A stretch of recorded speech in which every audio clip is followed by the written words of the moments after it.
अब्दुल करीम साहब अपनी बीवी शहनाज के साथ सेहन में बैठकर चाय पी रहे थे कि अचानक चंद आदमी आ गए और कहने लगे चलो बाहर निकलो। फिर उनके घर का सामान बाहर फेंकने लगे। अब्दुल करीम और शहनाज उनके पाँव पकड़कर रोने लगे और वो गिड़गिड़ाकर कहने लगे बेटा हमारी उम्र तो देखो, हम सीधे खड़े भी नहीं हो सकते, अब हम कहाँ जाएंगे। उस पर वो आदमी बोला बूढ़े, मैं तुम लोगों को पहले ही बहुत मोहलत दे चुका हूँ, अब और नहीं दे सकता। तुम्हारे बेटे ने ये घर पूरे 25 लाख में मुझे बेच दिया है और फिर तुम्हें तनहा छोड़कर गायब हो गया, इसमें मेरा क्या कसूर है। अब्दुल करीम रोते हुए बोले बेटे ने हमें धोखा दिया है, हमसे ज़बरदस्ती दस्तखत करवाए और ये घर बेच दिया। अब हमारा तो कोई और ठिकाना भी नहीं, हम कहाँ जाएं। शहनाज बेगम ने कहा हम लोग कहाँ जाएंगे, ये जिम्मेदारी मैंने नहीं ली, मैंने कोई फलाही अदारा नहीं खोल रखा। पिछले महीने भी तुम्हें निकालने वाला था लेकिन तुम्हारे रोने धोने पर 1 महीने की मोहलत दी, अब मजीद नहीं। मुझे ये घर किराए पर देना है, आखिर मेरा भी कारोबार है। घोड़ा अगर घास से दोस्ती करेगा तो खाएगा क्या। फिर वो आदमी बोला सुनो, तुम लोगों के रहने का इंतज़ाम मैं करवा सकता हूँ, यहाँ करीब ही एक बूढ़ों का फलाही अदारा है, चाहो तो तुम्हें वहाँ छोड़ आता हूँ। अब्दुल करीम ने आंसू भरी आंखों से कहा बेटा अगर ऐसा कर दो तो बड़ी मेहरबानी होगी। फिर वो दोनों वहाँ जाकर रहने लगे। इन्हें हैरत हुई कि वहाँ जितने भी बुजुर्ग मौजूद थे सब के अपने घर थे लेकिन फिर भी यहाँ रह रहे थे। किसी को उनके अपने बच्चों ने छोड़ दिया था और कोई बच्चों की परेशानियों से तंग आकर खुद आ गया था। कुछ दिन ही गुजरे थे कि खबर मिली कि ये अदारा बंद हो रहा है क्योंकि अब उसके अखराजात उठाने वाला कोई नहीं रहा। सारे बुजुर्ग दिल गिरफ्तार होकर सोच रहे थे कि हम कहाँ जाएंगे, क्या हम समाज में इतने बेकार हो चुके हैं कि हमारे रहने का कोई भी ठिकाना नहीं रहा और बस दर बदर भटकते फिर रहे हैं। अब्दुल करीम सोच रहे थे अब बाकी का बुढ़ापा यहीं गुजार देंगे क्योंकि उनके बेटे ने धोखे से सब कुछ छीन लिया और जाने कहाँ गायब हो गया। मगर अब यहाँ से भी निकाला जा रहा है तो हम कहाँ जाएं। फलाही अदारे के तमाम बुजुर्गों को अलग अलग दूसरे शहरों के अदारों में भेजा जा रहा था। अब्दुल करीम और शहनाज को भी एक दूर के शहर में भेज दिया गया। जब इन बुजुर्गों को ले जाया जा रहा था तो लग रहा था जैसे बेचारे कोई अनचाहे जानवर हो जिनकी उम्र गुजरने और ज़रूरत खत्म होने के बाद इन्हें एक हाथ से दूसरे हाथ बेच दिया जाता है। अब्दुल करीम ने अपने आंसू पूंछते हुए कहने लगे शहनाज, क्या ये देखने के लिए मैंने एक एक पैसा जोड़कर ये घर बनाया था। मैंने सोचा था एक छोटा सा घर होगा जिसमें हम और हमारे बच्चे सुकून से रहेंगे, मगर कहाँ पता था कि घर होने के बावजूद यूं दर बदर भटकना पड़ेगा। शहनाज बेगम के आंसू साफ करते हुए बोली आप फिक्र न करें जी, सब ठीक हो जाएगा। फिर इन्हें एक और शहर के फलाही अदारे में भेज दिया गया। पिछले अदारे में रहते हुए वहाँ के बुजुर्गों से बहुत उनसीयत हो गई थी, मगर नई जगह और नए लोग होने की वजह से दोनों को बहुत तन्हाई महसूस होने लगी। एक दिन वहाँ के नए आने वालों को बताया गया कि अदारे के अखराजात पूरे करने के लिए कभी कभार सबको काम करने के लिए ले जाया जाता है। जब किसी बड़े आदमी के घर में कोई तकरीब या फंक्शन होता है तो वहाँ के कामों में मदद देने के लिए आप लोगों को ले जाया जाता है ताकि अदारे के खर्च चल सकें। ये सुनकर अब्दुल करीम और शहनाज हैरान रह गए। अब्दुल करीम बोले ये कैसे मुमकिन है, हमें बूढ़ों को भी काम पे लगाया जाएगा और ये बड़े लोग हमें क्यों ले जाते हैं, जबकि वो चाहें तो तंदुरुस्त नौजवान नौकर रख सकते हैं। आखिर जब पैसे देने ही हैं तो किसी अच्छे को देंगे ना। शहनाज ने फिक्रमंदी से कहा पता नहीं जी, मुझे तो आपकी फिक्र हो रही है, खैर देखा जाएगा कौन सा काम देते हैं। अब्दुल करीम ने कहा चलो ठीक है, फिर इंतज़ार करते हैं। उसके बाद वो वहाँ के एक बुजुर्ग से पूछने लगे भाई तुम तो मेरे हम उम्र लगती हो और पुराने भी हो, हमें ज़रा बताओ कि किस किस्म का काम दिया जाता है। वो बुजुर्ग हल्की सी मुस्कुराहट के साथ बोले अभी नए हो, सब्र करो, सब पता चल जाएगा। बस एक बात याद रखना, इस दुनिया में कुछ भी मुफ्त नहीं मिलता। जब हमारे अपने बच्चों ने हमें ना बख्शा तो गैरों से क्या उम्मीद, कम अज़ कम ये लोग हमें रहने के लिए छत तो दे रहे हैं। ये कहकर वो बुजुर्ग चले गए। अब्दुल करीम उनकी बातों से हैरान हो गए और उसका मतलब समझने की कोशिश करने लगे। फिर एक दिन चंद बुजुर्गों को चुना गया कि एक बड़े आदमी के घर जाकर पार्टी में काम करें। उनमें अब्दुल करीम और शहनाज भी शामिल थे। शाम को सबको ले जाया गया और एक बड़े बंगले के अंदर पहुंचाया गया। फलाही अदारे के इंचार्ज ने सबको अलग अलग काम देना शुरू कर दिया। शहनाज को किचन में मदद के लिए भेज दिया गया जबकि अब्दुल करीम को तमाम गुसल खानों की सफाई का काम दिया गया। ये सुनकर वो हैरान रह गए। अब्दुल करीम ने सख्त लहजे में कहा मैं ये काम नहीं करूँगा। उस पर इंचार्ज ने कहा अच्छा कोई बात नहीं, फिर आप लोग अपना ठिकाना कहीं और देख लो। आखिर कब तक कोई तुम्हें मुफ्त में रोटी देगा? जब तुम्हारे अपने बच्चों ने तुम्हें अपने साथ रखने से इनकार कर दिया तो हम तो गैर हैं। फिर फ़ौरन वजाहत करते हुए बोले नहीं नहीं, असल में उनकी तबीयत ठीक नहीं है, इसलिए ये काम करने से इनकार कर रहे हैं, आप इनको कोई आसान काम दे दें। इस पर शहनाज बेगम ने कहा ठीक है, फिर आप घर वालों को चाय पानी दे देना। इंचार्ज ने ये कहा और वहाँ से चला गया। अब्दुल करीम हैरान होकर बोले शहनाज ये तुम क्या कह रही हो, हम ये सब करेंगे? शहनाज ने धीरे से कहा तो फिर क्या हम सड़क पर रहेंगे? हमारे पास कोई और रास्ता है क्या? भला हो इनका कि कम अज़ कम हमें रखने पर तो राज़ी हैं। अब्दुल करीम गुस्से से बोले रख क्या रहे हैं? मुझे अभी पता चला है कि जी हमें काम पर लगवा कर अच्छे खासे पैसे लेते हैं और हम पर ज़्यादा खर्च भी नहीं करते, बस सूखी दाल रोटी ही देते हैं। हाँ ये बात अलग है कि कम अज़ कम हमें सारिश पाने की जगह तो मिल रही है। फिर दोनों अपने अपने कामों में लग गए।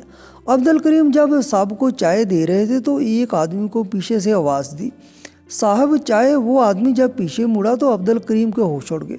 वो उनका अपना बेटा आसिम था, जिसकी वजह से आज वो इस हाल को पहुंचे थे। अब्दुल करीम ने चाय देकर पलटने की कोशिश की तो आसिफ ने इन्हें रोककर कहा ज़रा सुनो। अब्दुल करीम रुके और बोले जी कहिए। आसिफ ने हकारत से कहा ये चाय तुमने बनाई है? ये कोई चाय है? इसे तो तुम ही पियो। ये कहकर उसने वो गर्म चाय अब्दुल करीम के मुंह पर दे मारी। अब्दुल करीम तड़प उठे और रोते हुए बोले ये चाय मैंने नहीं बनाई, मैं तो बस दे रहा था। आसिम ने गरूर से कहा अच्छा अच्छा जाओ यहाँ से।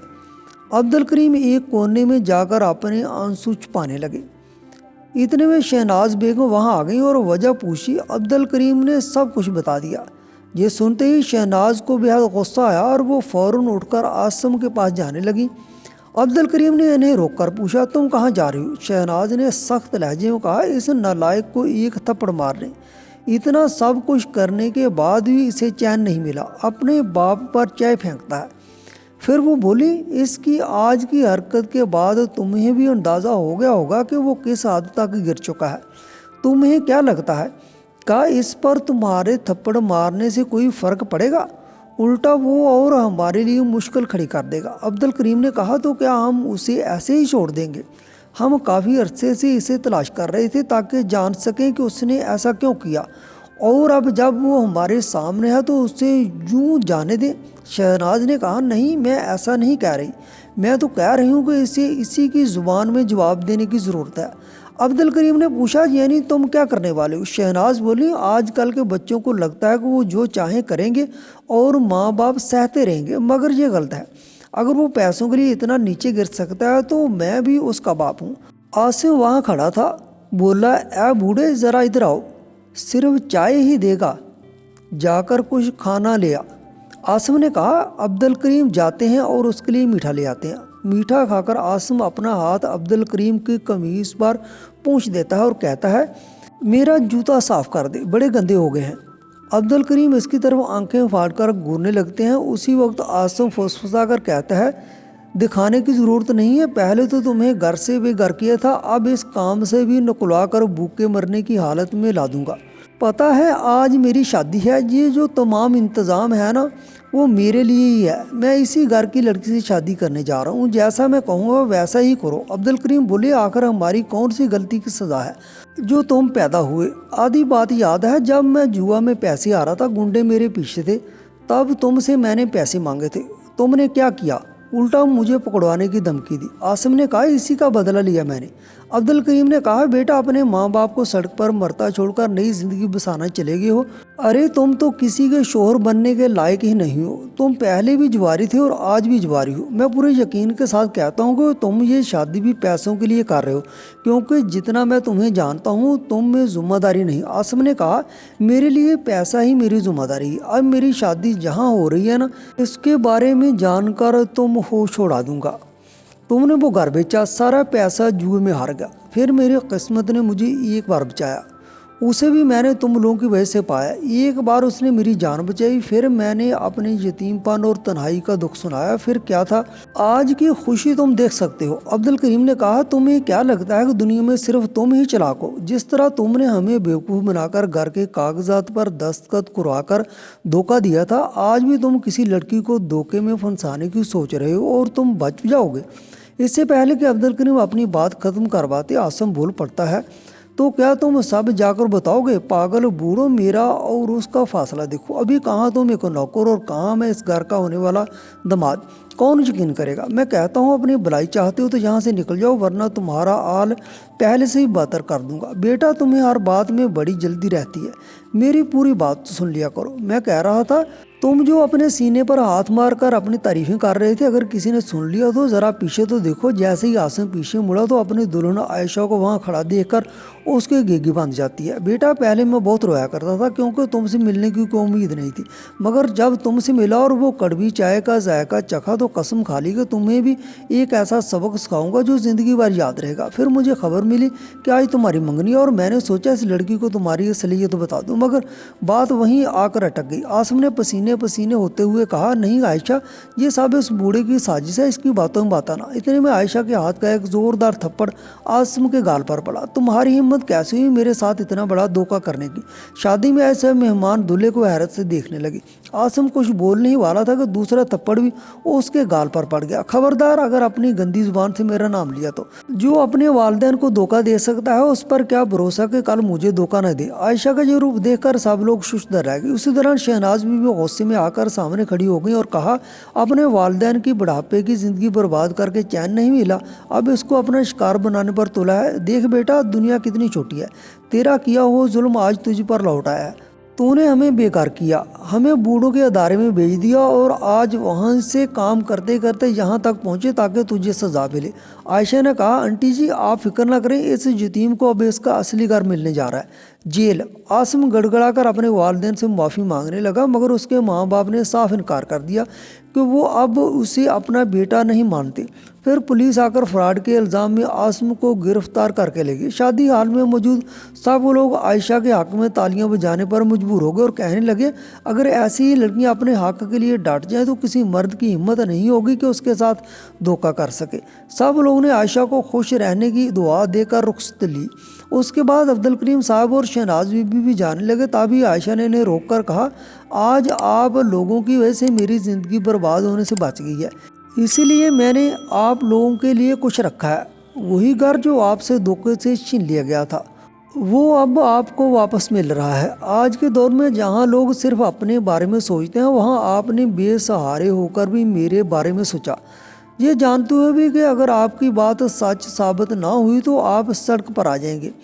आपने फिर भी ये ज़ख्म उठाया, इस कुर्बानी के बदले इतना इनाम तो बनता है।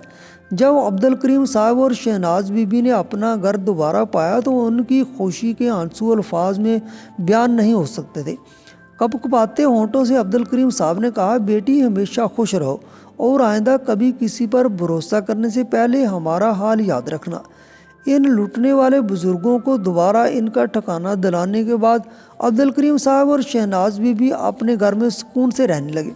उन्होंने अपने गुजारे के लिए ऊपर वाले हिस्से किराए पर दे दिए, मगर हर हफ्ते के आखिर में उन्हें एक ही शख्स का बेसब्री से इंतज़ार रहता और वो थी उनकी बेटी आयशा। आयशा हमेशा आती, पूरा दिन उनके साथ गुजारती और शाम को वापस चली जाती। अब अब्दुल करीम साहब और शहनाज बीबी अपने बेटे को मुकम्मल तौर पर बुला चुके थे क्योंकि उन्हें एक बेटी मिल गई थी। दोस्तों, उम्मीद है आपको ये कहानी बहुत पसंद आई होगी।